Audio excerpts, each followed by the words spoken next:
Good morning, good afternoon, good evening, ladies and gentlemen. Depending on what time you're watching this, what part of the world you're in. This is Chris again coming at you with another video. Today's video is, as promised, this is that Breitling Navitimer. This is the real GMT quick wristwatch check. I am indeed wearing said watch. I'm going to have to send this back after the review, unfortunately. So, big shout out to Rich over at Saltzman's again for lending this killer piece in. I've always wanted to see one in person. I've tried one on at the AD, but this is the first time I've had real kind of long-term experience with one, and I can definitely say I see why this is an iconic piece, and a lot of people have them in the collection, and I could see one in my collection at some point.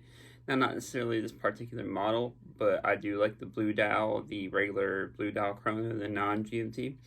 I could definitely see that in my collection at some point. Like I said, this is definitely an iconic watch, and this is one of those watches where, as other reviewers have said and stated, I feel like this is one that the size is kind of acceptable. I feel like where it is 46 millimeter, it does wear a little bit bigger even on my wrist, guys. Now a different strap would change that. Of course, I left it on an unstock strap because I don't want to muck up Saltzman's watch.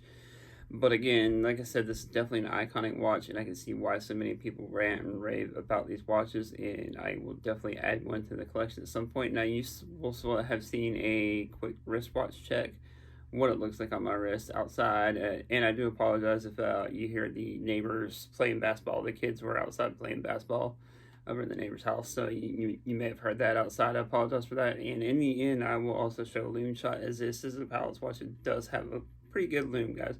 Anyways, guys, I will go to the desktop and show you the watch in question. Now, here is the watch in question, guys. Again, I am wearing it on my 7.5-inch wrist. There's about only one minor negative on this that I know of, besides kind of the size, but like I said, this is kind of one of those deals where I feel like the size is relevant because it is a toe watch, it is a Palace watch. You have to be able to see it in air when sight conditions might not be optimal, I guess you could say. You got a good sight when you're a pilot, obviously, but you might not be able to see as well when you're up in the air, especially at night. But the only negative on this is the clasp. I'm not a real big fan of this butterfly style clasp almost. Now, the action on it isn't that great, but overall, I do really like it. This particular one is a leather strap. I do believe they also come with an alligator strap. This one is a 22 millimeter. Now, this is a 46 millimeter watch. As mentioned earlier on, this is definitely big for a watch. But again, I can understand and see why it is the way it is, guys. It's meant to be a Palace watch. It's meant to be a total watch. It's actually one of those watches that was designed and used by pilots back in the day. Still to this day, a lot of pilots use it and love it.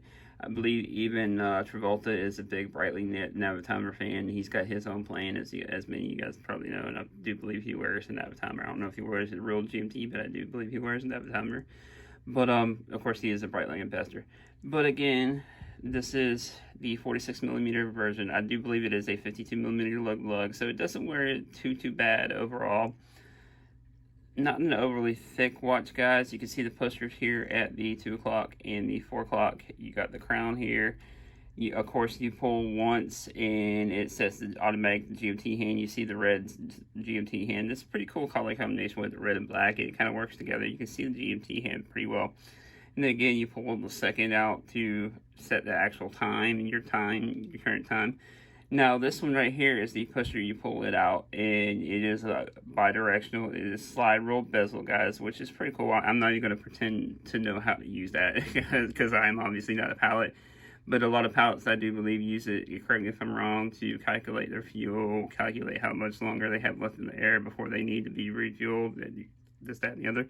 Now, this is date. It has a date window here at the 3 o'clock. Now, this one does run the Breitling Caliber B24 chronograph movement, which is pretty cool movement overall, guys. Now, retail price on this, you might think is a little high at $6,785. Now, I can see why these are that high. You may be able to get a discount on these. Contact Rich and let them know I sent you. You may not be able to get a discount. I don't know on this particular model. Again, these are popular models, guys, but you should be able to get a discount. There's the case back, guys. Nothing too crazy. Breitling is one, if not one of the oldest brands in Switzerland, by the way, guys. Yeah, correct me if I'm wrong. I think Vacheron may be the oldest running company, but I think Breitling may be one of the oldest, if not the oldest brand. I can't remember. But again, overall, not first impressions, excuse me, a little slip there, guys. But overall impressions on this, definitely dig it. Few negatives, like I said, it is a little bit on the larger side. Now, if you want to, I do believe they have a 44 and a 43 millimeter, also 42 millimeter version of these.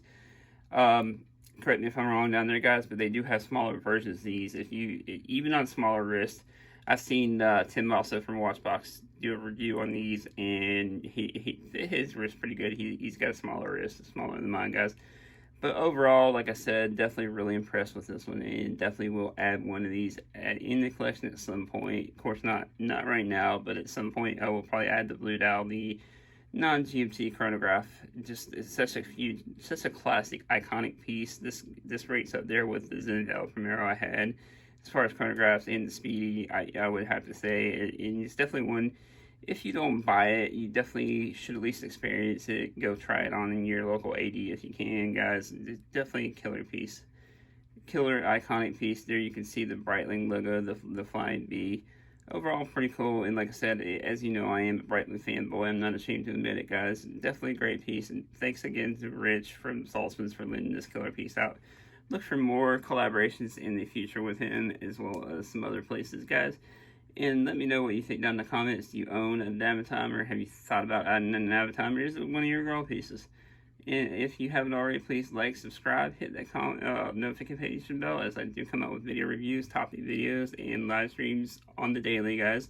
And I will see you next one. Peace. And as promised, here is a quick loom shot. Overall, not too bad. For Pockets Watch, I would kind of expect a little bit better. But overall, not too bad, guys. And I will see you guys in the next one. Peace.